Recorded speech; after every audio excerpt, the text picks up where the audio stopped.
우리는 매일 생명을 유지하기 위해 우리 몸이 하는 일에 너무 익숙해져서 수면, 말하기, 호흡, 심지어 눈 깜빡임의 메커니즘에 대해 거의 생각하지 않습니다. 하지만 이러한 일들이 갑자기 중단된다면 우리 몸은 어떻게 될까요?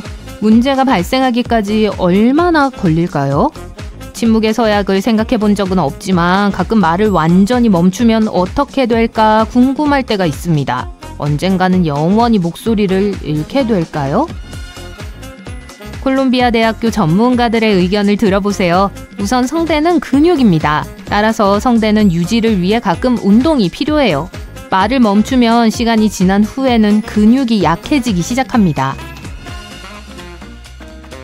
결과적으로 목소리가 더 조용해지고 음정이 높아집니다. 더 나쁜 점은 목소리가 공허하게 들릴 수 있으며 기본적으로 말하기가 더 어려워질 수 있다는 거예요. 사용하지 않으면 잃게 되는 상황 중 하나라고 할 수 있습니다. 뭐 그런 셈이죠. 다행히도 여기에는 호흡과 식사가 포함될 수 있습니다. 이러한 과정을 통해 근육이 어느 정도 형태를 유지할 수 있습니다. 또한 아무리 오래 침묵을 지켰다고 해도 영구적인 손상을 입지는 않습니다. 성대를 다시 사용하기 시작하면 목소리가 돌아올 거예요. 우리 모두는 씻기를 멈추면 어떤 일이 일어날지 알고 있어요. 냄새가 나겠죠. 하지만 과학적인 관점에서 살펴볼게요. 1년 동안 샤워를 하지 않는 실험을 해보면 어떨까요?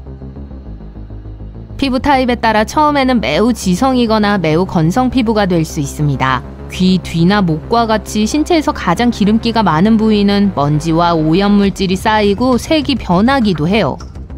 머리는 피부에 쌓인 각질로 인해 매우 가려워집니다. 오랜 시간 동안 제대로 씻지 않으면 피부가 정상으로 돌아오는데 몇 주가 걸릴 수도 있습니다.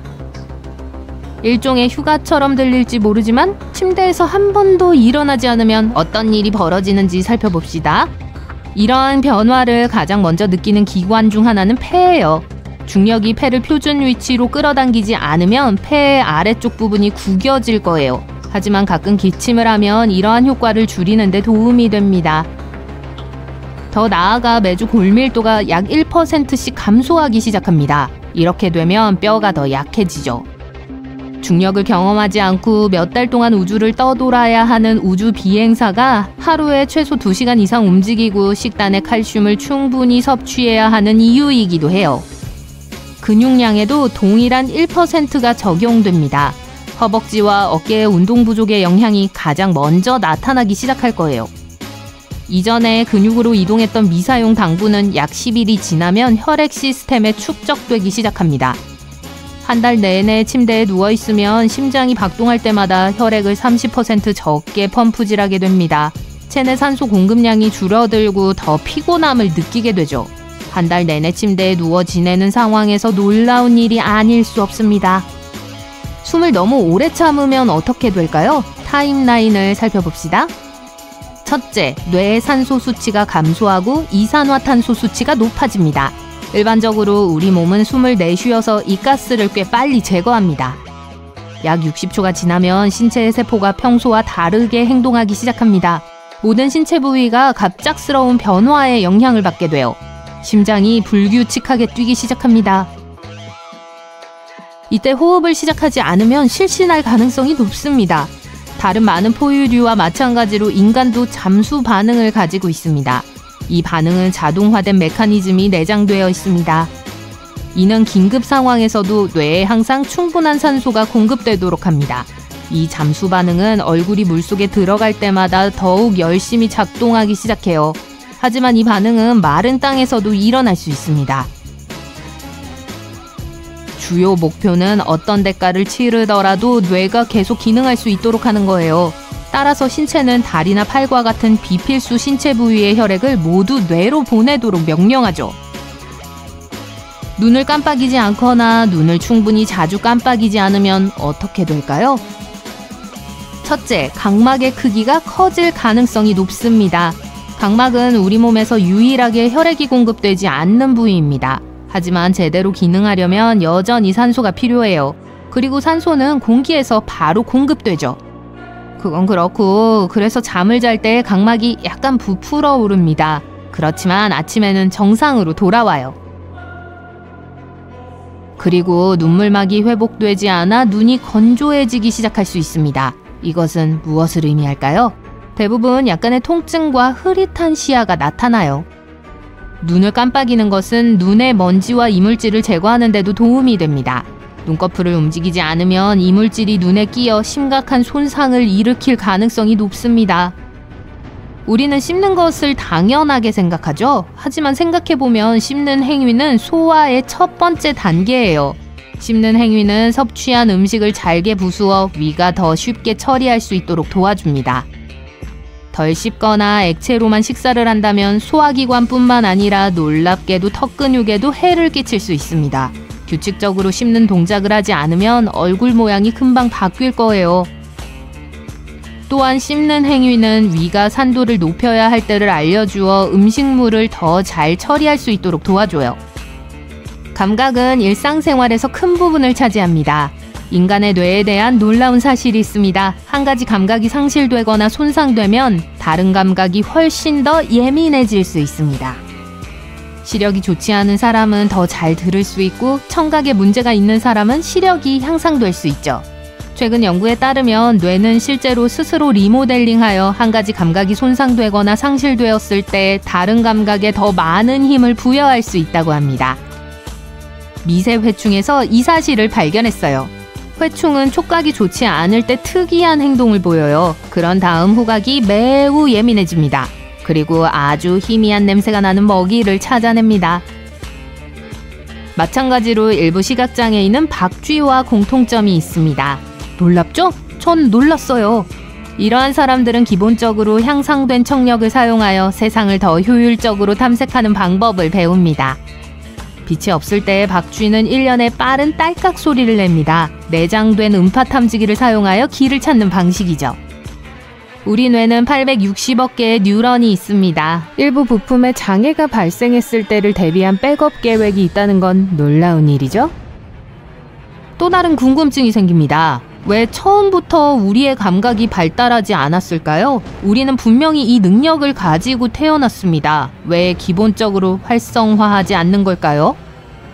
설명은 조금 복잡해요. 신체가 장기간 열심히 일할 수 없기 때문이라고 할 수 있습니다. 좀 더 정확하게 말하면 우리 몸은 제대로 기능하기 위해 항상 일정한 균형을 유지하려고 노력합니다. 한 감각을 잃으면 다른 감각이 더 예민해져야 합니다. 더욱이 이러한 감각의 변화는 상황에 따라 모두 되돌릴 수 있는 것처럼 보여요. 이것은 인체가 조화롭게 기능해야 한다는 것을 다시 한번 보여줍니다. 드디어 해냈습니다. 여러분은 자신을 복제해서 앱에 들어갈 수 있는 시뮬레이터를 만들었습니다. 핸드폰을 꽂고 구글을 열고 고글이 달린 헬멧을 쓰면 360도 시야가 확보됩니다. 폰 연결 후 기계를 작동시키기 위해 여동생에게 전화를 걸어봅니다. 동생이 전화를 받지 않네요. 그래서 동생이 침실로 향했습니다. 방에 가자 동생이 틱톡 댄스 챌린지 중인 걸 볼 수 있었어요. 그걸로 동생을 놀리고 아래층에 있는 기계를 작동시켜달라고 졸랐습니다. 동생은 여전히 틱톡을 하면서 여러분을 따라가고 있어요. 동생은 화가 나서 여러분이 보지 않은 사이에 핸드폰의 홈페이지를 틱톡으로 바꿔버렸어요. 그런 다음 동생이 기계를 작동시켜버렸습니다. 시뮬레이션에 들어오긴 했는데 뭔가 이상해요. 현재 가상 웜홀을 통과하고 있습니다. 어두운 표면에 납작 엎드렸다가 고개를 드니까 모든 종류의 앱들이 여러분을 둘러싸고 있었습니다. 겁이 나네요. 심장이 두근거려요. 주위를 둘러보고 앞에 있는 스크린을 통해 자신이 방에 있다는 걸 알 수 있습니다. 스크린이 사용자 이름을 묻습니다. 내보내달라고 온갖 말을 다 외치지만 그럴 때마다 빨간불만 깜빡입니다. 사용자가 말한 모든 단어가 화면에 표시되며 그 단어들이 사용자 이름으로 표시됐어요. 계속 진행하려면 사용자 이름을 수락하라는 메시지가 표시됩니다. 수락하니 벽이 열립니다. 여러분의 사용자 이름은 나가게 해주세요 입니다. 밖으로 나와 여러분은 보라색과 파란색 불빛으로 반짝이는 미래 도시로 들어갑니다. 높은 타워마다 틱톡 비디오를 보여주는 스크린이 달려 있어요. 가장 높은 타워는 오늘 가장 인기 있는 비디오를 보여주고 있고 다른 타워는 다른 인기 비디오를 보여주고 있어요. 여러분은 자신 앞에 있는 길을 따라갑니다.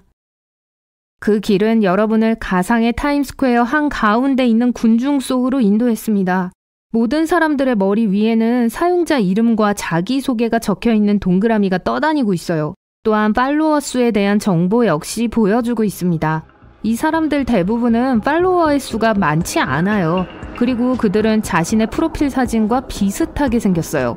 아바타가 아니라 진짜 인간처럼 보이는 사람은 여러분뿐이라 모두가 여러분을 쳐다보고 있어요. 그때 움직이지 않고 마주 서 있는 두 사람을 발견했습니다. 머리 위에 각 동그라미의 모습이 변하고 있습니다. 서로를 팔로우하지 않고 있네요. 그때 갑자기 한 여성이 인증되면서 모두가 멈추고 그녀를 응시했습니다. 동그라미에 체크 표시가 나타나더니 사라져버렸어요. 여러분은 방금 그녀를 따라간 사람에게 다가가서 정보를 얻으려고 했어요. 큰 소리로 이야기하는 사람은 여러분뿐이에요. 다른 모든 사람들은 메시지함의 DM을 통해서만 의사소통하고 있습니다. 여러분은 가만히 서서 누군가가 자신의 DM을 받아줄 때까지 기다려야 한다는 것을 깨닫습니다. 대화 중이던 사용자가 메시지를 받더니 여러분을 차단해버렸네요.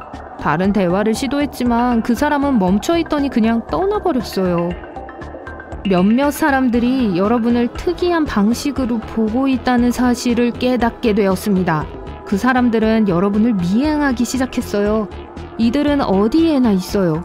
여러분은 빠르게 걷기 시작했어요. 그리고 그들이 찾을 수 없는 바다로 사라졌습니다. 잠시 후 골목길로 들어섰더니 지하 카페가 나왔습니다. 들어가니까 아무 일도 하지 않고 앉아있는 사람들이 많았어요. 몇 명에게 말을 걸려고 했지만 모두 대답이 없었어요. 더 이상한 건 이들에게 얼굴이 없다는 것입니다. 팔로워도 없어요. 이들은 아무 반응도 하지 않습니다.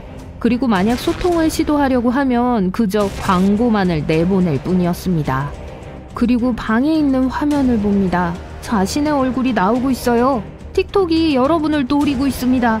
문을 두드리는 소리가 들리고 수십 명이 몰려듭니다. 이들은 틱톡의 내부 보안 요원들이며 여러분을 쫓고 있습니다. 다른 문으로 그곳을 통해 탈출했어요. 자, 지금은 많은 로봇들이 살고 있는 건물 안에 들어왔습니다. 경비들이 여러분 뒤에서 점점 가까워지고 있어요. 막다른 골목에 다다랐습니다. 여러분 앞에는 창문이 있어요. 뒤를 돌아보니 보안 요원들이 여러분을 향해 달려들고 있었습니다.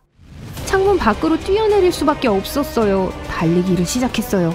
창문을 향해 전력 질주를 했습니다. 여러분은 이웃 건물의 옥상에 착륙했습니다. 이제 모든 타워에는 여러분의 사용자 이름과 프로필 사진이 수배자로 나타나고 있습니다. 이들이 왜 자신을 쫓는지 이유는 알 수 없습니다. 다른 골목으로 가서 어두운 구석에 숨었어요. 보안 요원들을 따돌린 것 같아요. 왜 자신이 틱톡에서 지명 수배자가 되었는지를 설정해서 확인했습니다. 비정상 사용자라고 나와 있었어요. 틱톡은 여러분이 앱의 구조를 파괴할 수 있는 결함이라고 생각하고 있습니다. 여러분은 버그나 공격을 포착하기 위해 틱톡에서 사이버 보안 프로그램이 가동되고 있다는 걸 알고 있어요.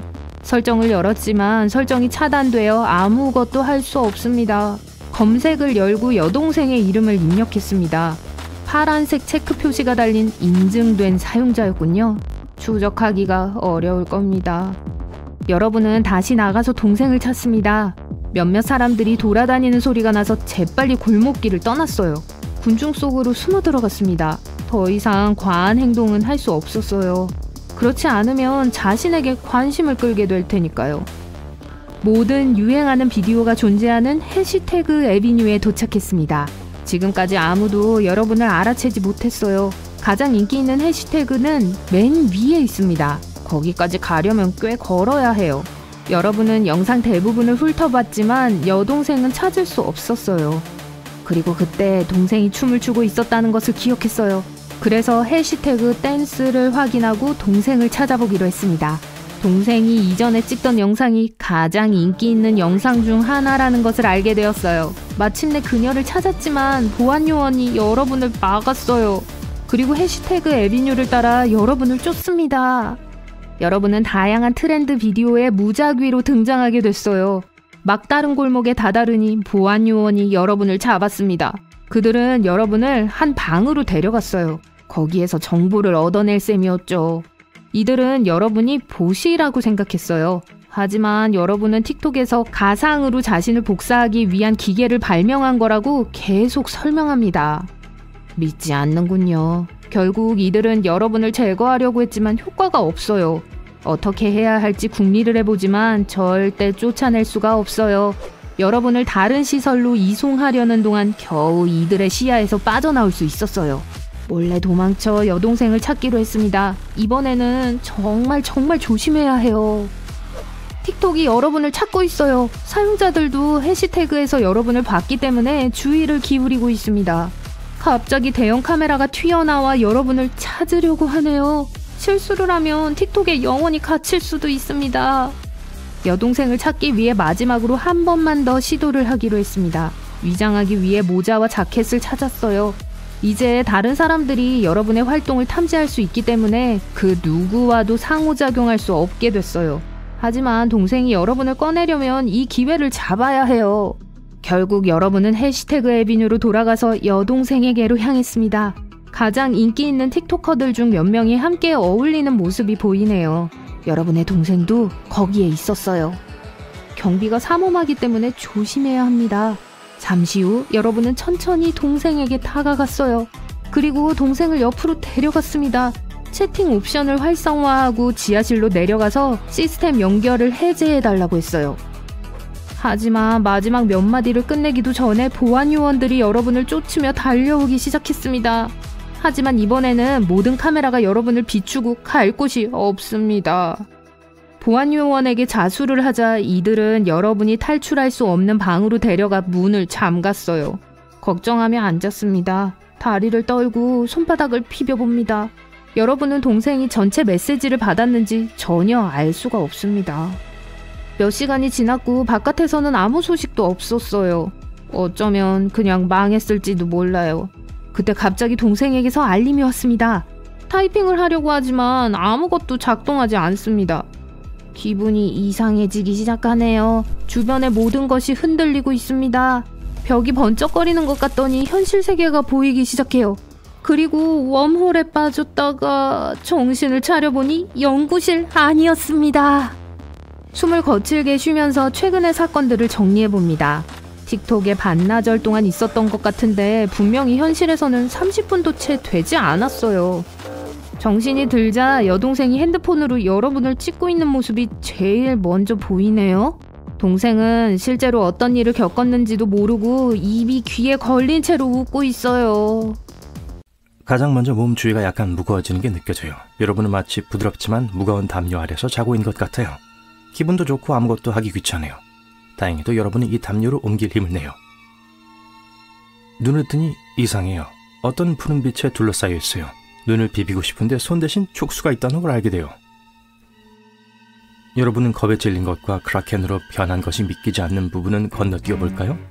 며칠 동안 존재에 관한 공포, 당혹스러움 그리고 완전한 광기를 겪은 후에 마침내 진정할 수 있게 돼요. 이제 가장 무서운 해양 괴물이 되는 게 어떤 건지 알아봅시다. 자, 그 무거운 담요는 수압이었어요. 여러분이 숨어있는 깊이에서는 엄청나죠. 이걸 견딜 수 있는 생물은 거의 없어요. 거기로 승용차를 가져가면 무거운 물의 무게 때문에 산산조각이 날 거예요. 하지만 여러분은 크라켄이에요. 어떤 자보다 강하죠. 여러분의 몸은 이런 환경에서 붕괴되지 않아요. 두꺼운 탄력성이 있는 피부는 어떠한 압력에도 견딜 수 있고 강한 근육은 이곳에서 자유롭게 움직일 수 있게 해줘요. 그리고 여긴 파란 빛이 나요. 너무 깊이 있어서 햇빛이 거의 들어오지 않아요. 수압 때문에 어디가 위인지 아래인지 구분하기 어려워요.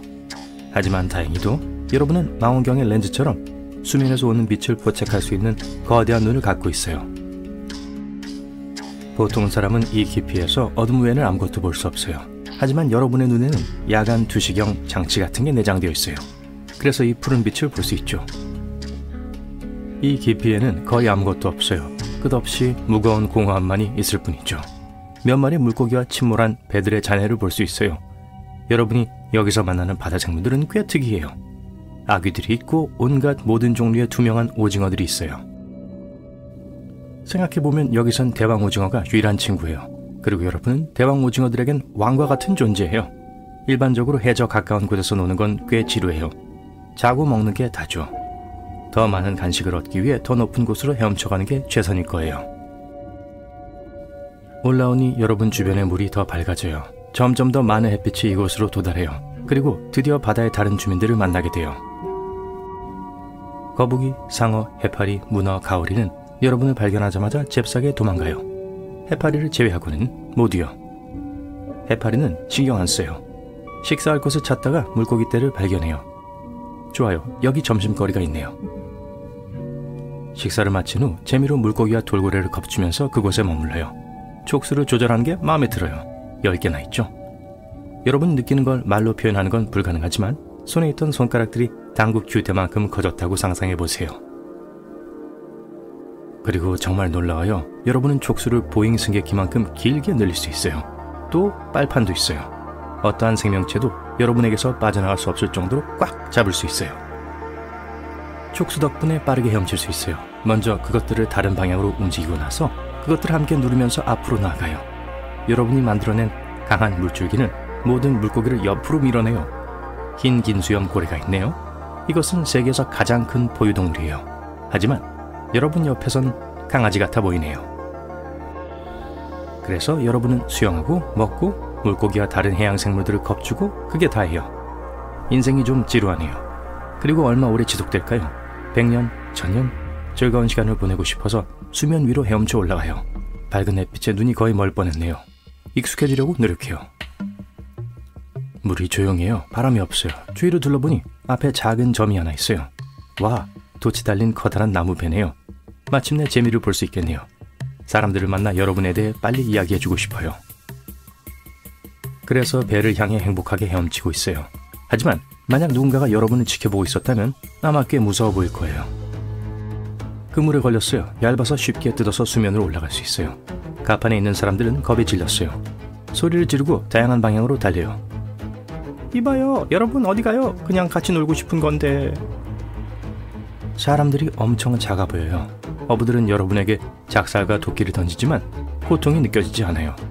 나무 가판에 촉수를 하나 올려놓고 실수로 그걸 부러뜨렸어요. 배 전체가 성냥갑처럼 부서지기 쉬워요. 네, 만지지 않는 게 좋겠어요. 여러분이 돌아서다가 실수로 배를 뒤집어요. 탑승했던 모든 사람들이 이제 물속에 있어요. 다행히도 여러분에겐 그들을 모두 구할 수 있는 촉수가 충분히 있어요. 모든 낚시꾼들을 잡았는데 그들의 눈에서 공포가 읽혀요. 기절하는 사람도 있어요. 배를 다시 물 위에 올려놓고 사람들이 가판으로 돌아갈 수 있게 도와줘요. 그런 다음 배를 밀어내고 육지를 향해 헤엄쳐가요. 하지만 해변에 있는 사람들에게 자신을 보여주지 않기로 결심해요. 여러분이 구한 선원들이 어떻게 거대한 괴물을 만나 살아남았는지 모두에게 말해줄 거예요. 모두들 여러분이 얼마나 끔찍한지에 대해 말할 테지만 아무도 여러분이 그들을 구했다는 건 언급하지 않을 거예요. 얼마나 불공평해요. 바다 깊은 곳으로 돌아와 잠이 듭니다. 이상한 소리에 깼어요. 수도꼭지에서 싱크대로 물이 떨어지는 것 같아요. 눈을 뜨고 주변의 희미한 섬광을 봐요. 오, 흥미롭군요. 헤엄쳐 올라가 뇌우가 여러분을 깨웠다는 걸 깨달아요. 꽤 심각한 것 같아요. 하늘은 검고 파도도 엄청나요. 이 혼란 속에서 큰 배가 항해하는 게 보여요. 이 배는 여러분이 전에 봤던 것과는 달라요. 철로 만들어져 있어요. 그리고 현대적인 화물선이라서 돛이 없어요. 여러분이 몇백 년 동안 잠들어 있었던 것 같아요. 탑승한 사람들이 여러분을 알아채고 신호탄을 발사해요. 밝은 빨간색 불빛에 눈이 멀어요. 여러분이 촉수를 펼쳤고 실수로 배를 밀었어요. 배는 무겁고 뒤집히지 않아요. 여러분이 자는 동안 기술이 발전한 것 같네요. 폭풍이 점점 거세지고 있어요. 배가 좌우로 흔들리고 있어요. 촉수로 배를 잡아주려고 하지만 탑승에 있는 사람들을 두렵게 해요. 사람들은 소리를 지르고 여러분은 그들의 반응을 이해해요. 거대한 괴물이 어둠의 심연 속에서 나와 그들의 배를 움켜쥐었어요. 여러분을 두려워하는 걸 보는 건 썩 기분이 좋지 않기에 헤엄쳐 떠나기로 해요. 기분이 상한 채로 해저 근처에 숨어 있어요. 알고 보니 크라켄이 되는 건 그다지 즐겁지 않아요. 물고기들하고만 어울릴 수 있지만 물고기는 말을 할 수 없어요. 사람들은 여러분을 무서워하고 여러분은 그들을 불편하게 만들고 싶지 않아요. 이 세상에서 너무 외롭다고 느껴져요. 점심을 먹고 다시 잠이 듭니다. 이봐요, 크라켄씨. 제 말 들리세요? 목소리가 말했습니다. 여러분은 깨어나서 겁에 질려 몸서리를 쳐요. 누가 그랬죠? 플라잉 더치맨에 대한 이야기가 다 사실이었던 건가요? 방금 귀신이 여러분에게 말하는 걸 들었나요? 당신이 혼란스러워하는 거 이해합니다, 크라켄씨. 그러니 수면 위로 헤엄쳐 올라오면 모든 걸 알게 될 거예요. 몇 분 후에 여러분은 물 밖으로 나와 거대한 비행선을 봐요. 수면 위에 바로 떠 있어요. 하지만 가장 환상적인 건 갑판에 있는 사람들이 여러분을 두려워하지 않는다는 거예요. 관심과 동정심으로 여러분을 바라보고 있어요. 그중 이상한 헬멧을 쓴 남자를 눈치채요. 안녕하세요. 이 텔레파시 장치 덕분에 당신과 대화한 사람이 저예요. 당신도 뭐든 생각할 수 있어요. 제가 들을게요. 24세기예요. 사람들은 동물과 물고기가 의사소통하는 기술을 발명했어요. 그들은 거의 모든 생물들이 아무 생각이 없고 본능에 따라 산다는 걸 발견했어요. 하지만 그때 사람들은 바다 깊은 곳에서 나오고 있는 뇌 활동을 감지했어요. 바로 여러분을 발견한 거죠. 여러분은 지구상에서 가장 지적인 존재 중 하나인 것 같아요. 그리고 사람들은 여러분과 소통하는 것에 관심이 많아요. 마침내 수세기 동안의 외로움이 끝이 났어요. 유람선 식당 테이블 위에 있는 음식이 갓 만들어진 것 같아요. 다들 지우고 떠난 것 같아요. 여러분은 당황해서 밖에 있는 주가판으로 달려가요. 슬리퍼와 샌들이 많이 널브러져 있지만 주변에 사람은 없어요. 난간 위로 몸을 구부려 보니 유람선이 여전히 움직이고 있어요. 직원은 한 명도 보이지 않아요. 여러분의 맨 처음 추측은 모두들 어떤 이유로 어딘가에 모여 있다는 거예요. 그래서 여러분은 선장에게로 가요. 통제실에 도착하기 전에 길고 미로 같은 복도를 지나야 해요. 문이 활짝 열려 있고 누군가가 배를 정속주행 지역으로 설정해놨어요. 몇몇 시나리오들이 머릿속에서 펼쳐져요. 시나리오 1번은 여러분이 잠든 동안 다른 모두가 일어나서 여러분에게 장난을 치기로 한 거예요. 그래서 배 어딘가에 분명히 숨어 있을 거예요.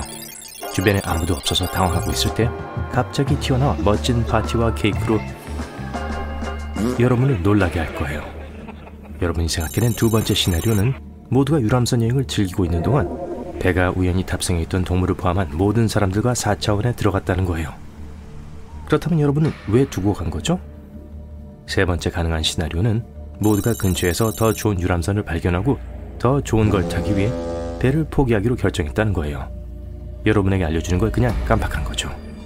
하지만 왜 물건을 남겨두고 음식은 먹다가 만 걸까요? 여러분은 제어 장치가 뭘 의미하는지 알아내려고 해보지만 그냥 무작위의 장치와 반짝이는 빛들 뿐이에요. 공부할 팝업 매뉴얼도 없지만 꽤 빠른 와이파이는 있어요. 노트북을 켜서 이것들이 뭘 의미하는지 빠르게 검색해요. 여러분은 금방 배가 안전한 모드에 있고 물이 너무 거칠어질 때를 감지하는 자동 센서가 있다는 걸 알아내요. 소셜미디어를 열어 다른 사람에게 연락해보려 하지만 폰에 접속이 안 돼요. 케이블로 연결된 노트북만 작동돼요. 본토와 연락할 수 있는 무전기가 있어요. 전화를 걸어보지만 아무도 받지 않아요. 갑자기 알림이 떠요. 휴가 중이거나 고향에 있는 친구들의 사진을 보지만 거기엔 아무도 없어요. 아무도 없는 배경만 있어요. 여러분만 빼고 모두가 공식적으로 사라졌어요. 마지막으로 나머지 3개로 연락을 시도해보지만 아무도 받지 않아요. 유람선의 세부 사항 중 일부를 확인하다가 가장 가까운 선착장에 도착할 때까지 약 11일이 필요하다는 걸 알게 돼요. 지도를 보고 나서 나흘만 가면 되는 작은 외딴 섬을 보게 돼요. 이 유람선은 시속 37km인 20노트로 여행해요. 그런 동안 여러분은 배를 조사하고 멋진 장소들 중 몇 군데로 들어가 봐요. TV 광고에서 사람들이 없는 유람선의 텅 빈 배경을 보여줘서 좀 외로워 보여요. 7일간의 유람선 여행에서 큰 선박은 4,080kg의 상추와 24,000kg의 계란을 쓸 수 있어요. 일반적으로 1,000명 이상의 사람이 있는 유람선에서 하루에 2,000개의 스테이크와 1,000개의 구운 감자가 소비돼요. 기술적으로 몇 년은 버틸 수 있는 음식과 재료가 엄청 많이 있어요. 안내 데스크에 가서 인터폰 라디오를 통해 공식적인 발표를 합니다. 저기요. 귀뚜라미 소리만 나네요. 좋아, 이게 무슨 장난이라면 재미없거든? 이제 나와도 돼. 난 간식 먹으러 선착 내려갈 거야. 대답을 기다리지만 아무도 나오지 않네요. 여러분은 배 아래 갑판으로 가기로 해요. 하지만 내려가기 전에 아무도 없는 아이스 스케이트장을 확인해봐요. 아이스 스케이트화를 신고 잠깐 빙판을 돌아봐요. 귀찮게 하거나 여러분에게 이래라 저래라 하는 사람이 없어서 기분이 좋아요. 그 후 게임룸을 확인하고 아케이드 게임을 해요. 카운터에 있는 동전을 쓰고 몇 시간 동안 게임을 해요. 해가 지기 시작해요. 그래서 상큼한 음료를 마시고 경치를 즐기기로 해요. VIP들만 들어갈 수 있는 꼭대기 갑판에 앉아서 가장 큰 선베드를 잡아요. 바닷물결이 들릴 정도로 조용해요. 거기서 잠들었다가 밝은 태양 때문에 다음날 아침에 깨요. 뭘 할지 생각하면서 주변을 돌아다녀요. 골프채를 잡고 스윙을 날리기 시작해요.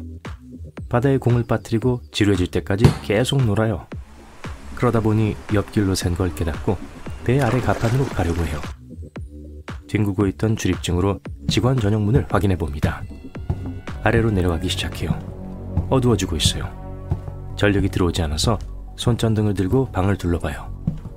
승무원들은 보통 공유 2층 침대가 있는 기숙사 스타일의 방에서 살아요. 직원 식사를 위한 공용 공간이 있고 다른 오락 활동에 접근할 수 있어요. 주요 레스토랑에 음식을 차리는 주방도 아래쪽에 있어요. 모든 방이 똑같아 보여요. 기관실에서 소리가 많이 나서 으스스해요. 파이프가 척허덕거리고 아무데서나 터지는 소리가 나요. 불이 깜박거려요. 여러분이 방에서 주운 손전등을 들고 움직이는 동안 그림자가 여러분을 따라오고 있어요. 무서워요. 거기 사람이 있는지 보려고 불러붙지만 들리는 건 복도에 울려 퍼지는 자신의 목소리뿐이에요. 길을 잃었어요. 위 가판으로 돌아가려고 하지만 모든 게 똑같아 보여요. 뛰면서 당황하기 시작해요. 뭔가에 걸려서 손전등을 잃어버려요. 너무 어두워요. 발을 이리저리 흔들면서 빠져나갈 길을 찾으려고 해요. 손을 벽에 대고 주변을 탐색해 보려고 해요. 복도 끝에 밝은 빛이 보여요. 그쪽으로 걸어가요. 결국 많은 음식이 놓여있는 중앙 부엌 중 한 곳에 도달하게 돼요. 냉장고 수십 개와 디저트 전용 주방 하나가 있어요. 배가 고파서 꼬르륵 소리가 나요. 여러분은 한 접시에 수백만 원 하는 가장 이국적이고 최고급 음식을 먹어요. 여러분은 그 다음 며칠 동안 맛있는 음식을 개걸스럽게 먹고 골프를 치고 무도장에서 파티를 하며 보내요. 사흘 뒤 유람선의 가장 재밌는 것들을 최대로 마음껏 즐겼어요. 태양을 쬐는 동안 멀리에 섬이 보여요. 쌍안경을 들고 배가 향하고 있는 부두를 주목해요. 재빨리 관제센터로 가서 지도를 봐요. 도착까지 30분이 걸리는데 여러분은 유람선을 주차시키는 방법을 몰라요. 결국 배를 멈추기 위해 다짐해요. 그런 다음 섬까지 노저 가기 위해 구명보트를 이용해요. 약간의 주문과 음식을 먹고 노를 저어요. 섬에 있는 누군가가 여러분을 도울 수 있을지도 몰라요. 내려서 해안으로 노를 저어요. 도시로 들어가지만 그곳은 비어있어요. 사람들이 통근하는 동안 도로 한가운데에 차를 버려두고 갔어요. 답을 얻을 수 있는지 보기 위해 경찰서로 향해 봅니다.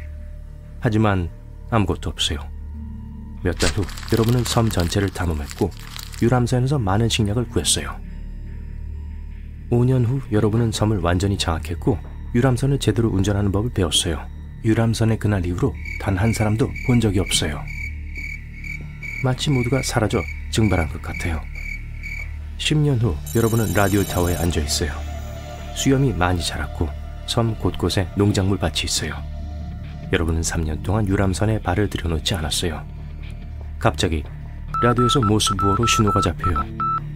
본토에서 누군가가 여러분에게 연락하려고 해요. 여러분은 다시 배에 올라 그곳으로 가요. 마이클이 거리를 달리고 있어요. 엄청난 악몽이 현실이 됐어요. 사람들 옆을 지나가요. 그들의 얼굴이 이상하지만 마이클은 그걸 볼 시간이 없어요. 심장이 가슴에서 뛰쳐나올 것 같아요. 어두운 골목으로 달려가 쓰레기통에 부딪혀 넘어져요. 벽에 걸려있는 사람들의 포스터가 보여요. 다들 미친 듯이 큰 입을 갖고 있어요. 커다란 삼각형 치아가 입에서 튀어나와 있어요. 마이클은 일어나서 길 앞에서 두 사람을 보게 돼요. 한 남자와 한 여자예요. 마이클을 보며 치아 대신 날카로운 칼날을 드러낸 큰 입으로 미소를 지어요. 그들은 천천히 마이클에게로 다가오면서 점점 더 활짝 웃어요. 마이클이 보기에 그들의 눈에는 곧 몇 초 후면 충족시킬 억제할 수 없는 배고픔만이 보여요. 마이클은 기절할 것 같아요. 하지만 여기서 무슨 일이 일어나고 있는지 20분 전으로 돌아가 보죠. 메갈로돈 이빨은 백상아리의 이빨과 비슷하지만 훨씬 더 커. 평균 크기는 어른 손바닥만한 정도지. 보통 사람은 32개의 치아를 갖고 있어. 그렇다면 두 줄로 손바닥 32개를 맞춰 넣으려면 입이 얼마나 커야 할까? 분명 입이 엄청나게 커야 할 텐데. 작년에 플로리다 해안에서 발견한 메갈로돈 이빨을 들고 마이클은 그렇게 생각했죠. 고고학은 마이클의 취미 중 하나예요. 하지만 그의 첫 번째 취미는 늘 과학이었어요. 마이클은 다양한 진화 방법을 시뮬레이션 할 수 있는 프로젝트를 만들었어요. 수백만 테라바이트의 데이터, 전 세계 수십만 명의 과학자, 수십 개의 연구센터 등 시뮬레이션 프로그램을 만드는데 이 모든 것들이 필요해요. 그리고 그건 이렇게 작동해요. 여러분은 컴퓨터로 어떤 가설도 확인할 수 있어요. 예를 들어 새가 없는 세상은 어떤 모습일지 알고 싶다고 해보죠. 이 프로그램은 새들의 진화와 행성 역사에 대한 모든 데이터를 연구해요. 그런 다음 이 데이터를 기반으로 정확한 시뮬레이션을 만들죠. 마이클은 특수환경을 써요. 렌즈는 눈을 통해 뇌와 연결되고 마이클은 가상세계로 이동하죠. 새 없이는 항공기술 발명에 영감을 줄 대상이 없기 때문에 새가 없는 이 세상의 사람들은 비행기 없이 살고 있어요. 사람들이 거리에 따라 나뉘었기 때문에 이 세상은 고도로 발달되지 않았어요. 마이클의 잠든 몸은 실험실에 있지만 그의 뇌는 자신이 다른 세상에 있다고 확신하고 있죠. 1시간 후 프로그램이 자동으로 마이클과 시뮬레이션의 연결을 끊을 거예요. 마이클은 큰 이빨을 들고 큰 소리로 말해요. 만약 사람들이 메갈로돈 이빨을 하고 있다면? 그는 안경을 쓰고 있다는 걸 잊었어요. 프로그램이 마이클의 음성을 알아듣고 일을 시작해요. 이론적으로 그런 세상은 불가능해요. 마이클은 프로그램이 성공하지 못할 거라고 믿었죠. 하지만 시뮬레이션을 성공적으로 만들어내요. 그를 그곳으로 보냅니다.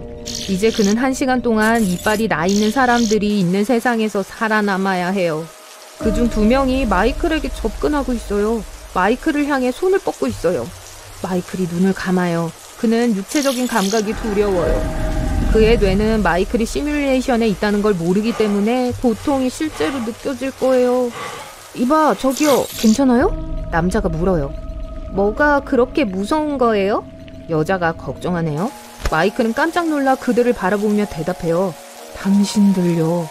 이빨을 드러낸 사람들은 서로를 쳐다보고 웃기 시작해요. 그들은 마이클이 우주에서 가장 안전한 곳에 있다고 말해줘요. 가장 친절한 사람들이 사는 행성이랍니다. 마이클은 그들을 믿지 않아요. 당신들은 왜 그런 이빨을 갖고 있죠? 그리고 왜 그렇게 친절한 거죠? 그가 물어요. 수백만 년 전 메갈로돈이 바다를 지배했을 때 빙하기는 일어나지 않았어요. 거대한 상어들은 세계의 따뜻한 물에서 계속 수영했죠. 수가 점점 더 증가하더니 다른 모든 해양 생물들의 개체수가 감소하기 시작했어요. 그러고 나서 바다의 식량이 떨어졌어요. 보통의 물고기들은 메갈로돈으로부터 피하기 위해 얕은 물에서 헤엄쳤죠. 그러고 나서 수천 년 동안 물 밖에 있었어요. 그 상어들도 살아남기를 원했기 때문에 바다에서 나오기 시작했어요. 그들은 직립생물로 진화했어요. 지느러미와 물고기 꼬리가 사라졌어요. 메갈로돈의 팔과 다리가 자랐고 척추가 곧게 섰어요. 하지만 달라지지 않은 게 있었는데 바로 턱이었죠. 그들은 바다에서 가장 무서운 동물이었고 그렇게 후에 육지에서 가장 위험한 동물이 되었어요. 무엇도 이들을 먹이사슬의 꼭대기에서 물러나게 할 수 없었죠. 직립상어는 지구 전체, 심지어 북쪽에도 퍼지기 시작했어요. 그들은 추운 기후에 적응했어요. 매끄러운 피부에 털이 나기 시작했죠. 가뭄의 시기뿐만 아니라 몇 번의 추운 시기에도 살아남았어요. 날카로운 이빨과 거대한 턱 덕분에 세계의 왕이 되었어요. 그들의 몸의 구조는 계속해서 바뀌었어요. 피부는 더 얇아졌고 머리에는 털이 나기 시작했어요. 손가락에는 손톱이 생겨났어요. 완전히 인간으로 변했죠. 날카로운 이빨로 가득 찬 거대한 입을 가진 채로요. 그들이 고대 상어로부터 물려받은 것은 또 다른 것이 있었는데 피에 대한 갈증이었어요. 공격적인 성격과 가능한 한 많은 땅을 차지하려는 욕망이 이 사람들을 행성의 파괴자로 만들었어요. 그들은 거의 모든 다른 종의 동물들을 멸종시켰어요. 그러고 나서 서로 싸우기 시작했어요. 이 행성의 분쟁에는 승자가 없었어요. 세계 기근이 시작되었죠. 고대 상어의 후손들은 자신들의 억제할 수 없는 갈증으로 다른 모든 동물들을 파괴했기 때문에 더 이상 충분한 먹이를 얻을 수 없었어요. 그리고 이빨을 가진 사람들이 완전히 사라질 위기에 처했을 때, 거의 희망을 잃었을 때 갑자기 삶은 오직 조화와 행복 속에서만 가능하다는 걸 깨달았어요. 사람들은 다음 1000년 동안 지구 전체를 재건하는 데 시간을 보냈어요. 음식 소비를 제한하는 법을 제정했고 그러고 나서 인조고기를 만들었죠. 어려운 변화였지만 극복해 나갔어요. 갈등과 증오도 금지시켰어요. 야생동물의 세계를 복원하고 새로운 문명을 발전시켰어요. 서로를 지원함으로써 어떠한 문제도 해결하는 법을 배웠어요. 공격적인 본성은 그들의 영혼 깊숙이 숨겨졌어요. 하지만 큰 입과 날카로운 이빨은 남았어요. 이 사람들은 특히 웃을 때 겉으로 보면 위험하고 사나운 괴물처럼 보였어요. 하지만 가득한 이빨의 웃음 뒤에는 친절하고 호의적인 마음이 있었던 거예요.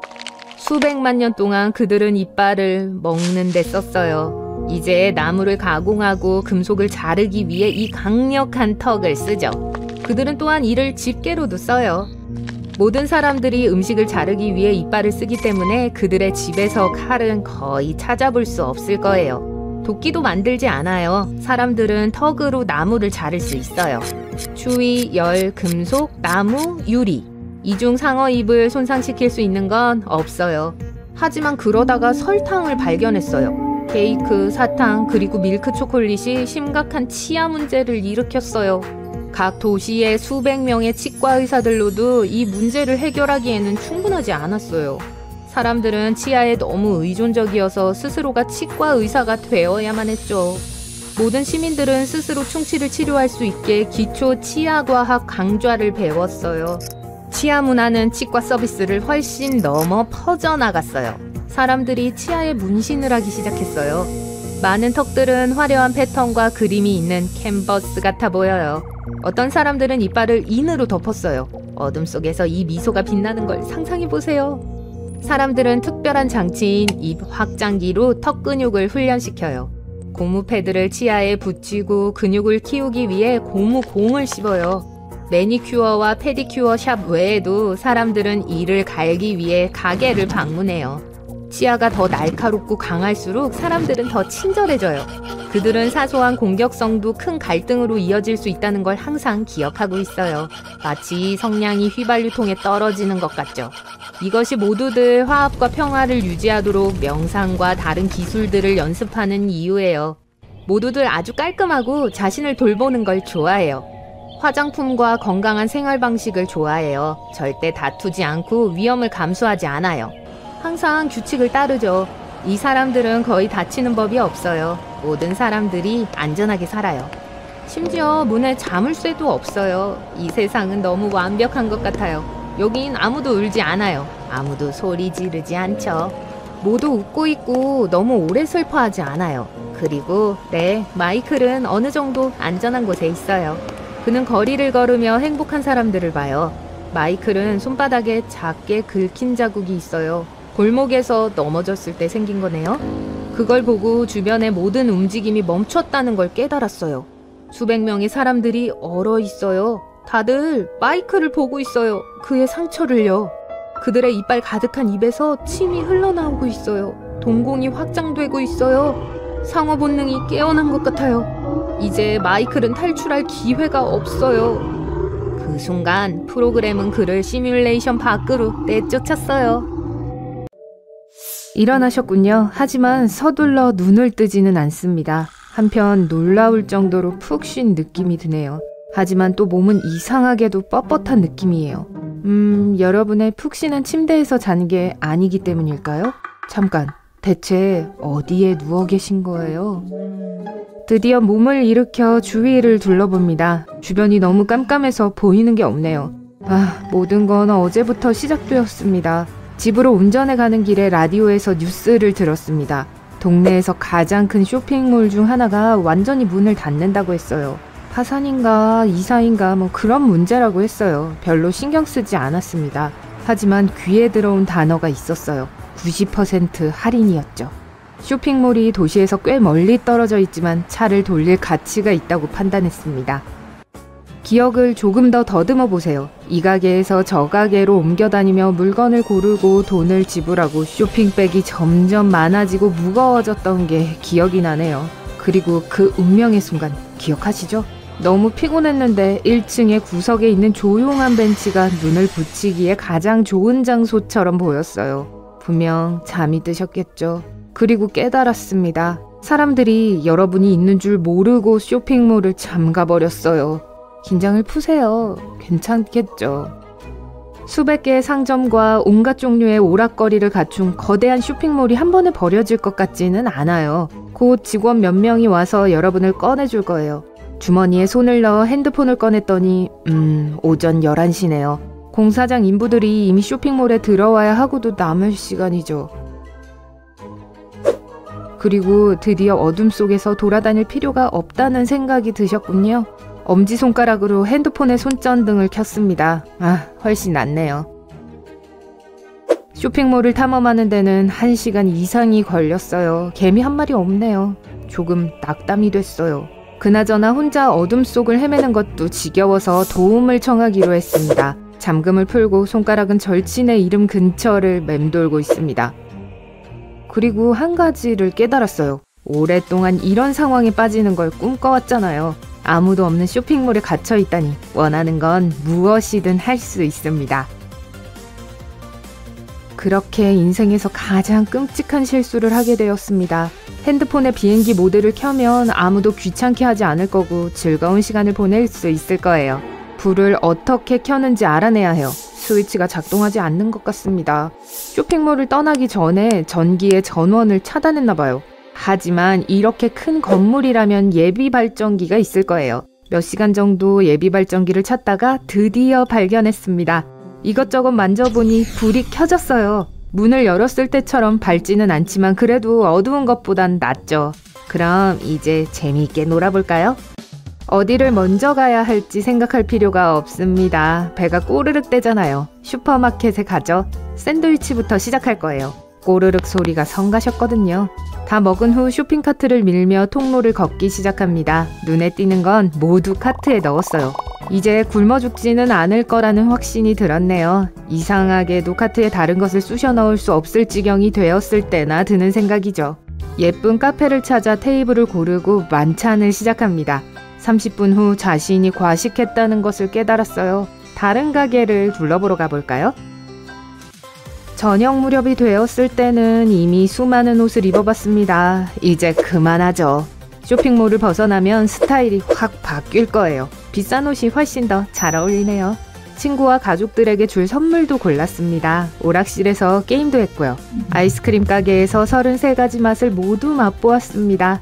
이제 눈을 감고도 푸드코트를 돌아다닐 수 있습니다. 궁금증을 유발하는 장비가 가득한 헬스클럽에 흥미를 느끼기도 하고요. 그리고 건물 전체에 여러분 말고는 아무도 없다는 것도 확인했습니다. 밤 11시가 되니 지쳐버렸습니다. 가구점에 가서 제일 먼저 발견한 침대에 누웠어요.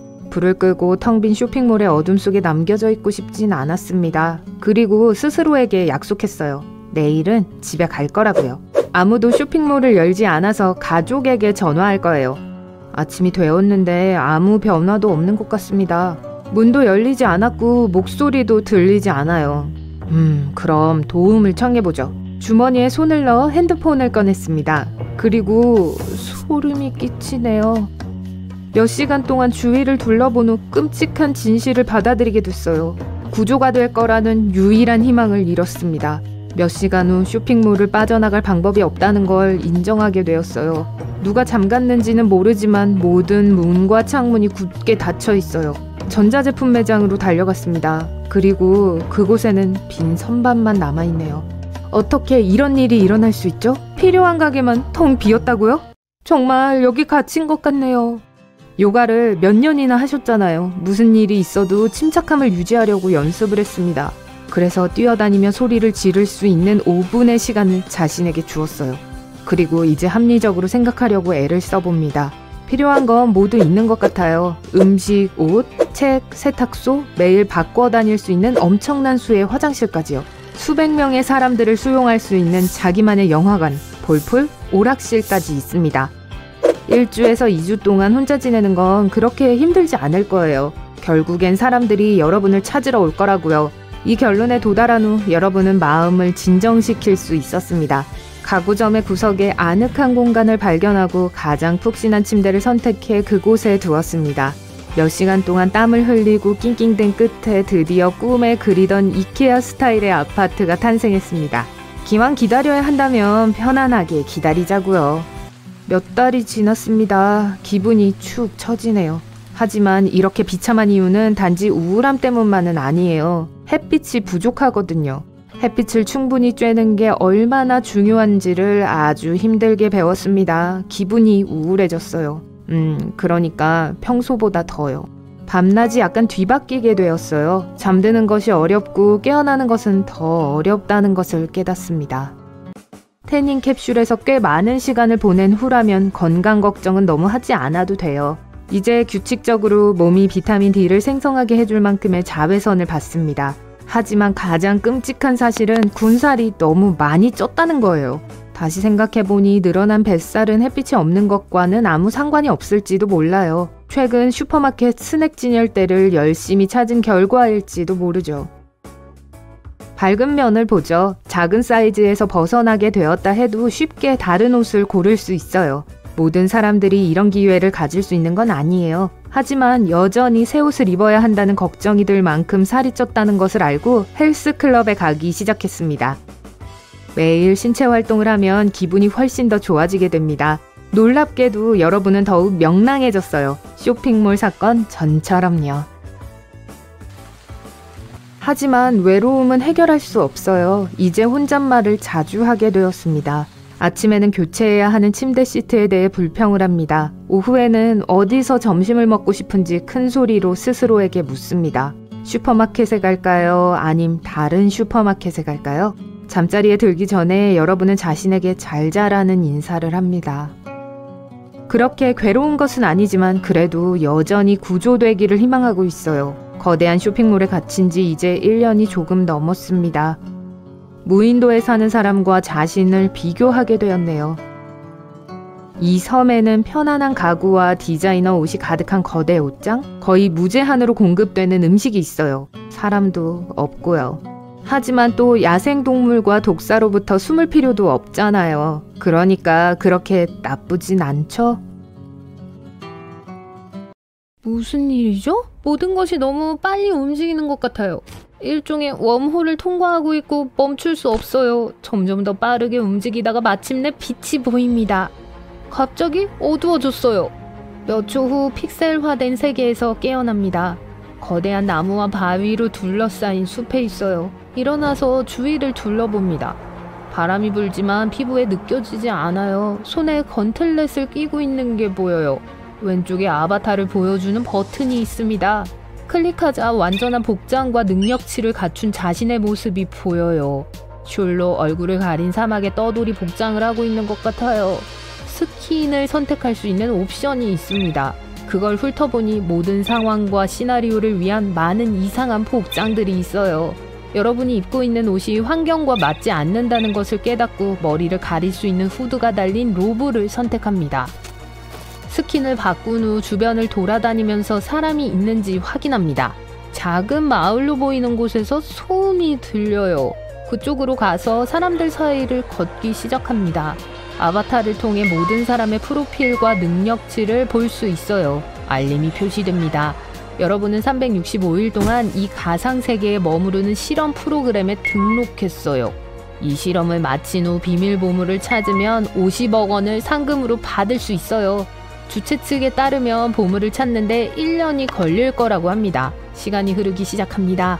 보물을 처음 발견한 10명이 상금을 받을 거예요. 다양한 키오스크에 접근하여 상호작용할 수 있는 방법을 찾지만 아무것도 작동하지 않습니다.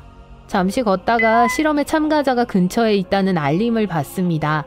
지도상에서 그리 멀지는 않지만 누구인지 어떻게 생겼는지는 알려주지 않아요.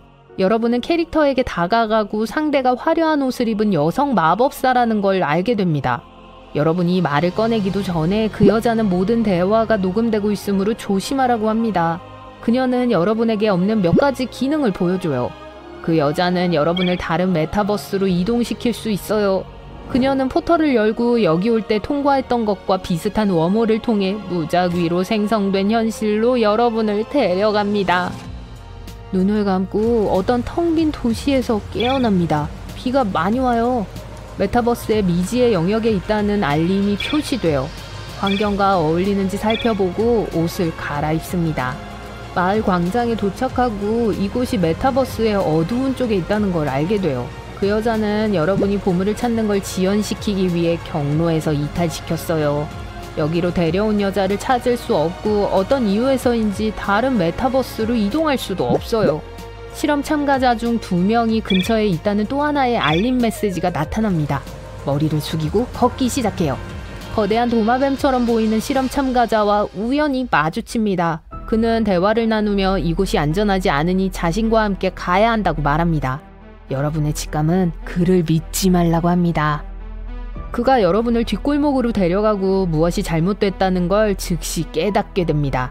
버튼을 반복적으로 두드리자 수천 명의 사용자가 있는 미래형 도시로 이동합니다. 여러분의 복장이 너무 눈에 띄어서 환경에 어울리도록 현대적인 것으로 갈아입어요. 여러분은 도시를 탐험하고 실제 세계에서 온 친숙한 브랜드를 많이 발견해요. 메타버스는 비슷한 관심사를 가진 사용자들을 대상으로 하는 혁신적인 광고를 통해 수입을 얻습니다. 이 광고 중 많은 것은 이 가상세계에서 구매하고 사용할 수 있는 제품들을 보여줘요. 잔고를 확인하고 많은 물건을 살 수 있는 충분한 암호화폐가 있다는 것을 확인합니다. 하지만 실험은 하루에 일정한 금액만 허용합니다. 조항이나 규칙을 위반하면 할당량이 줄어들어요. 그리고 현실 세계에서와 마찬가지로 메타버스에서 살아남기 위해서는 화폐가 필요합니다. 여기서는 음식이나 물이 필요 없어요. 이 세상에서는 다음 단계로 넘어가기 위해 광고하는 물건을 구매해야 합니다. 몇몇 실험 참가자들이 유명 인사들과 함께하는 특별한 파티에 참석한다는 사실을 알게 됐어요. 하지만 파티에 들어가는 유일한 방법은 특별한 신발을 NFT로 사는 거예요. NFT는 대체 불가능한 토큰으로 여러분을 물건의 실제 소유자로 결정합니다. 주변에 많이 있더라도 말이죠. 공용 도메인에 여러분 이름으로 등록돼요. 큰 문제는 비용이 많이 든다는 거예요. 할당 금액이 증가할 때까지 기다릴 수 없기 때문에 창의적인 방법을 찾습니다. 잠시 후 파티에 참석하는 사람을 만나게 되고 그에게 말을 겁니다. 여러분의 귀중한 스킨 하나를 그의 신발과 바꾸자고 제안해요. 협상 후 그는 마침내 동의하고 여러분은 입장할 신발을 얻습니다. 자동적으로 파티에 입장하고 어울리려고 노력해요. 파티의 주제는 힙합입니다. 그래서 상황에 맞게 스킨을 바꾸고 여러분과 같은 사람들을 더 찾으려고 해요.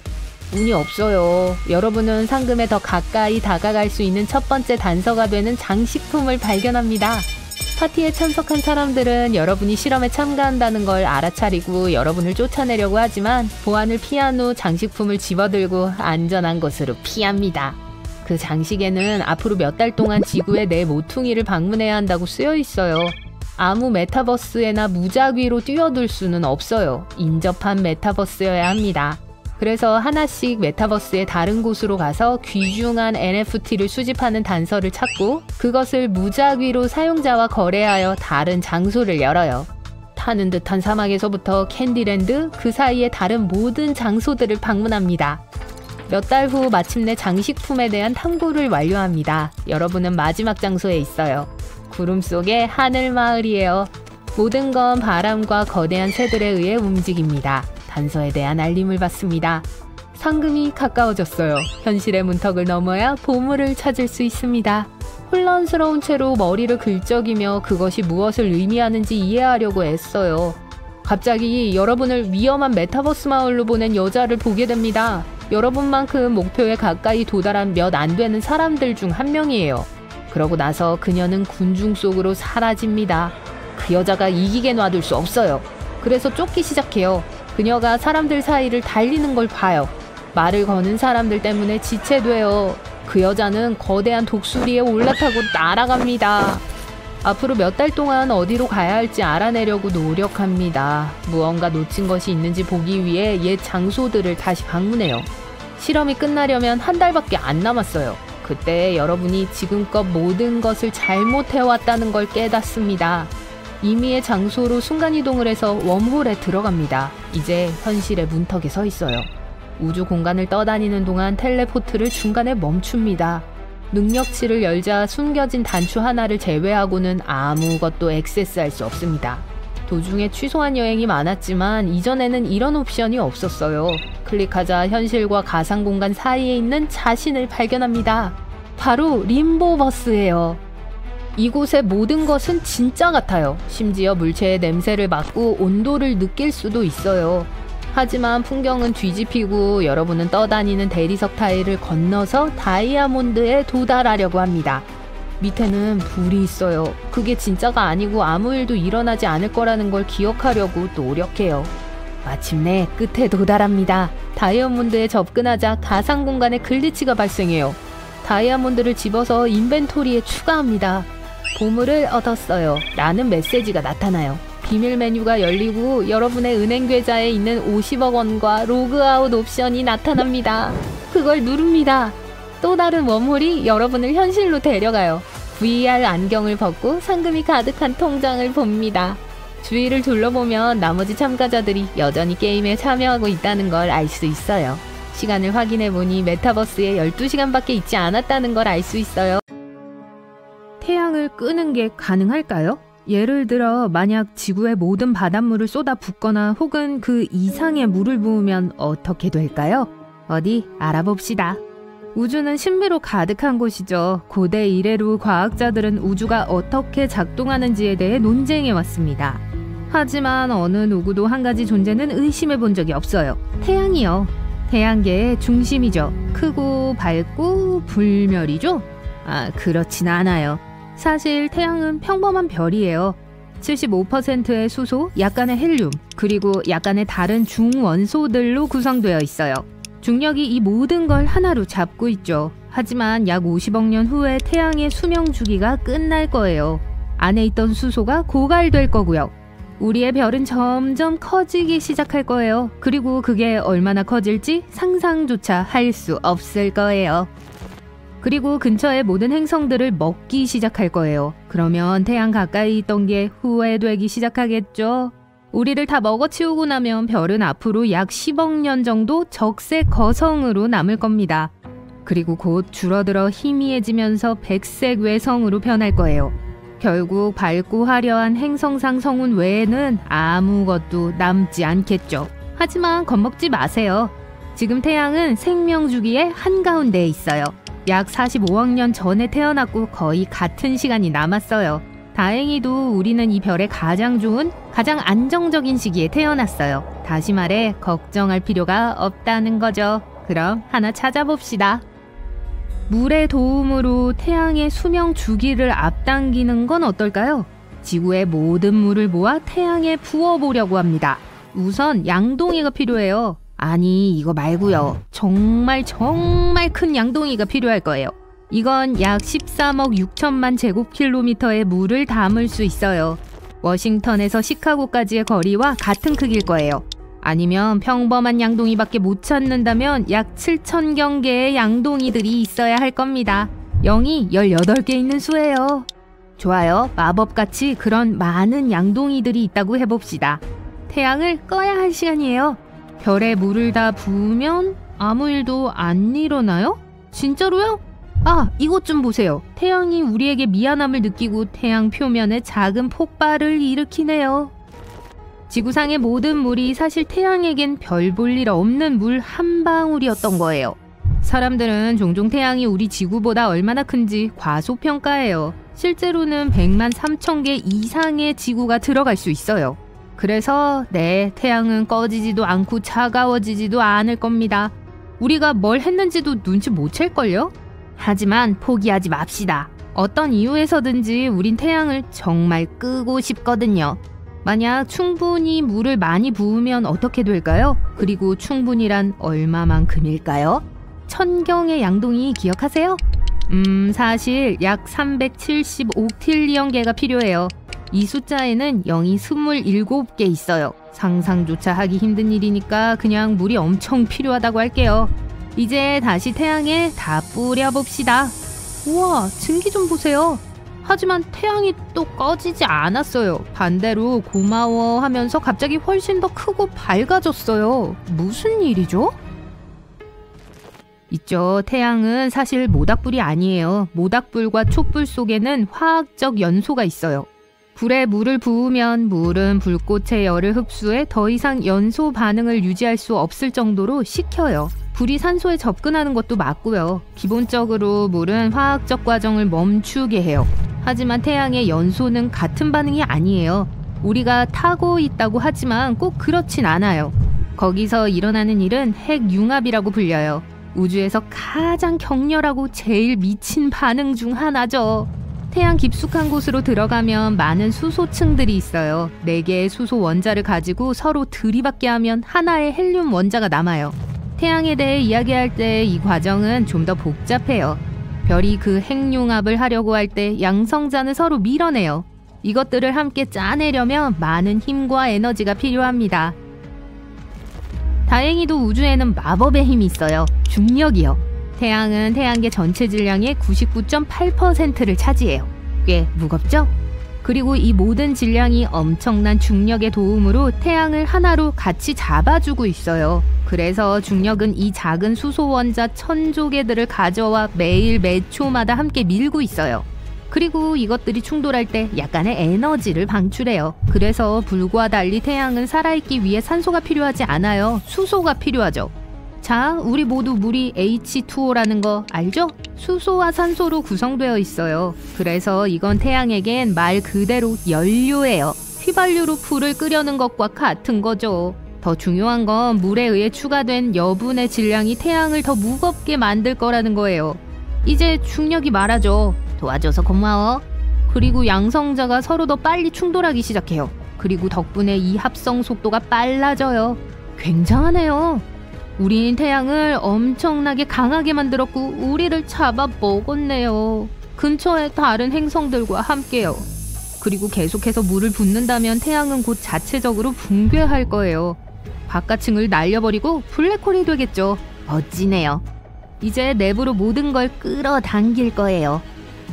되감기를 눌러볼게요. 왜냐하면 물 실험은 분명 실수였으니까요. 작은 태양 표면 폭발이 나은 것 같아요. 좋아요. 이제 평소에 평온한 태양으로 돌아왔어요. 하지만 우리가 잊은 게 있는 것 같아요. 물이 전혀 없는 지구는 지금 어때요?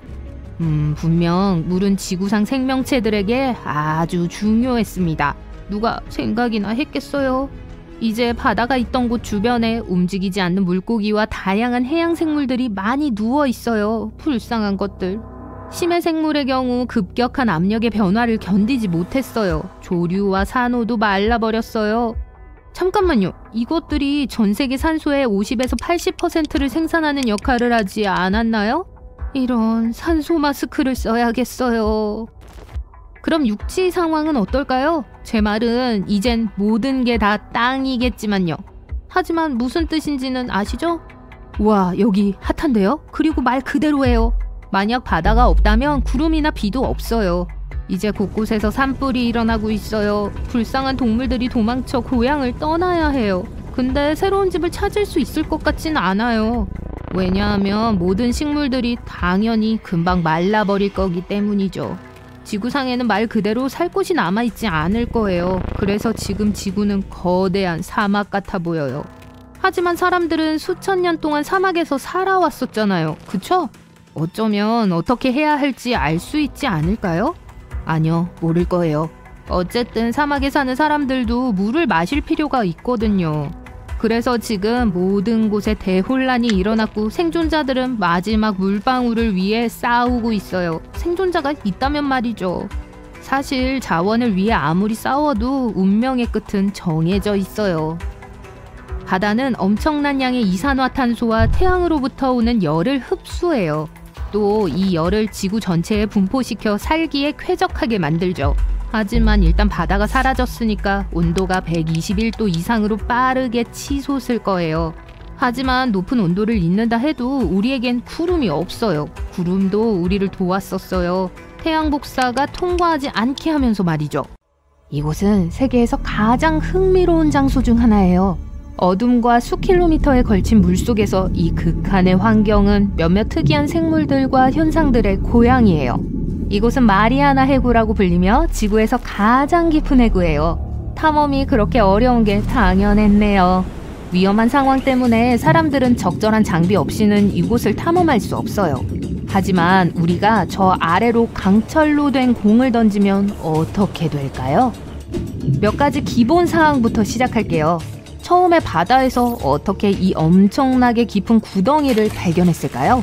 HMS 챌린저호는 1875년에 그걸 확인했어요. 배에는 그 당시로서는 꽤 멋진 장비를 갖고 있었지만 해구를 완전히 탐사할 수 있을 만큼 좋지는 않았어요. 몇십 년 후인 1951년에 또 다른 배인 HMS 챌린저 2호가 장비를 더 잘 갖추고 그곳으로 돌아갔어요. 배는 음향 측심기를 특징으로 하고 우리 행성의 표면에서 가장 깊은 곳처럼 보이는 지점을 정확하게 측정할 수 있었어요. 2D로 본다면 이 해구는 길이가 2,400km고 너비가 평균 69km예요.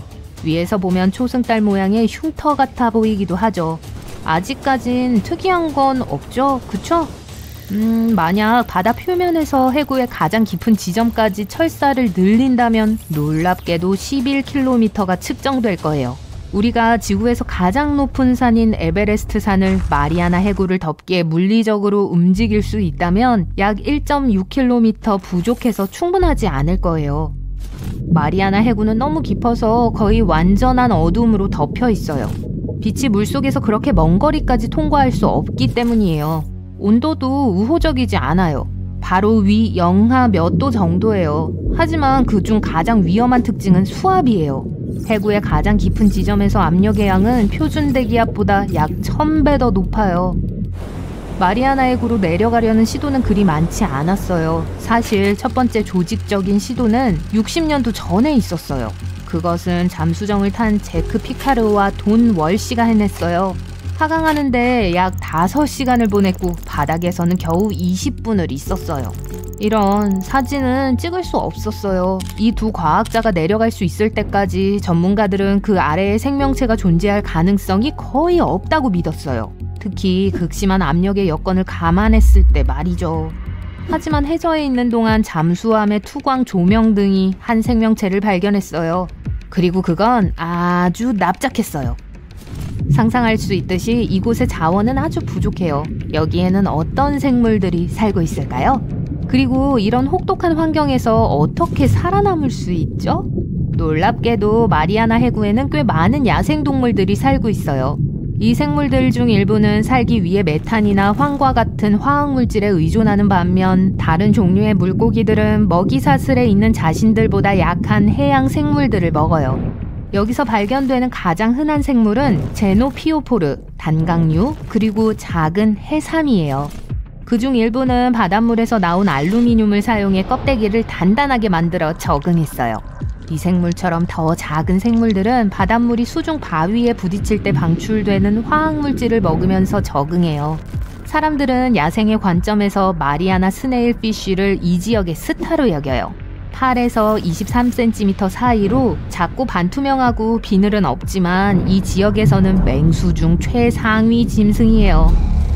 몇몇 사람들이 고대 메갈로돈이 여전히 이곳에 살고 있을지도 모른다고 믿기 시작한 게 놀라울 일도 아니에요. 메갈로돈이 뭘까 궁금하시겠죠? 이들은 우리 지구 역사상 알려진 가장 큰 포식자였고 기본적으로 지금까지 살았던 상어 중 가장 크고 사나운 상어였어요. 과학자들은 이들이 꽤 오랫동안 멸종되었다고 믿고 있고 마리아나 해구에 여전히 숨어 있을지도 모른다는 생각에는 뒷받침할 만한 정보가 많지 않다고 해요. 메갈로돈은 완전한 어둠 속에서 항해하는 법을 배워야 했을 거예요. 생물 발광을 하거나 거대한 눈을 가질 수 있게 진화해야 할 거예요. 게다가 스쿨버스 같은 크기 때문에 메갈로돈은 많이 먹어야 했을 거예요. 미생물과 작은 스네일피쉬로는 살 수 없었을 거예요. 만약 강철공을 참호에 떨어뜨리면 어떤 영향을 미칠까요? 그런 압력을 견딜 만큼 공이 강할까요? 여기 과학적으로 한번 보죠. 만약 단단한 강철공이라고 가정한다면 해구 바닥에서 발견된 압력은 사실 영향을 미치고 영구적인 손상을 입히기에 충분하지 않을 거예요. 하지만 해저에 도달하는 데는 꼬박 12분이 걸릴 거예요. 온도는요? 수면과 해구 바닥의 온도 차이가 꽤 상당하다는 게 밝혀졌어요. 약 30도 차이예요. 그래서 공이 조금 줄어들 거예요. 하지만 다시 한번 공이 수면으로 돌아가면 정상으로 돌아올 거예요. 공이 거기 끼었을 때 또 다른 흥미로운 질문이 있어요. 부식이 영향을 미칠까요? 강철의 부식은 물의 산소량에 크게 좌우돼요. 물에 용해된 산소의 양은 5km 이상의 깊이에서는 일정하게 유지돼요. 여러분이 계산은 안 해도 되지만 강철 공이 바다 밑에서 완전히 녹슬려면 10,000년 이상 걸릴 거예요. 하지만 궁금하지 않을 수가 없네요. 우리 인간이 그런 극한의 깊은 곳에서 살아남기 위해서는 뭐가 필요할까요? 과거에 이 신비한 장소를 탐험하기 위해 뭘 사용했는지 살펴봅시다. 신택틱 폼이라 불리는 거네요. 왜일까요? 왜냐하면 여기서 발견되는 압력의 양이 저항하고 떠 있을 수 있는 유일한 재료이기 때문이에요. 이런 종류의 보호가 없으면 우리의 폐는 여기서 빠르게 붕괴될 거예요. 더구나 물의 압력은 우리 입으로 물을 밀어 넣을 거예요. 더 필요한 산소를 물로 대체하면서 말이죠. 그리고 계획대로 되지 않았을 때 지상으로 돌아올 수 있는 꼭 필요한 능력이 있어야 해요. 이곳으로 잠수하러 간 배 중 한 척은 잠수를 확실히 하기 위해 450kg의 강철 무게를 달고 있었어요. 이 무게는 바닷물에서의 부식 시간을 11시간에서 13시간 증가시킨 특별한 종류의 철사로 배와 연결됐어요. 혹시나 문제가 생길 경우를 대비해 더 빨리 돌아올 수 있게 말이죠. 이곳의 열악한 환경을 고려할 때 산소 공급 문제도 정말 중요해요. 마리아나 해구 안으로 다시 내려갈 배는 아래로 옮겨질 산소의 양을 줄이기 위해서 공기를 재활용할 수 있는 어떠한 장치를 고려해야 해요. 그리고 마지막으로 중요한 문제는 전기일 거예요. 확실히 저 아래에는 폰을 충전할 전원 콘센트는 없어요. 따라서 필요한 모든 장비를 지원하기에 충분한 배터리 수명이 필요해요. 통신, 산소 공급, 조명 장치 등의 말이죠. 최근에는 이런 문제들 중 어느 것도 더 이상 문제가 되지 않는 것 같아요. 왜냐하면 마리아나 해구 투어를 구입할 수 있기 때문이죠. 운 좋았던 3명은 2020년에 이런 프로젝트에 참여했어요. 그들은 9cm 두께의 티타늄 9를 타고 잠수했어요. 이걸로 어떠한 압력 변화도 어떠한 생리적 스트레스도 느끼지 않게 했어요. 이 각각의 사람들은 약 14시간의 예상 시간이 걸렸던 개별 여행에 참여했어요. 하강하는 데만 4시간이 넘게 걸렸어요. 일단 바닥에 다다랐을 때 그들은 지구상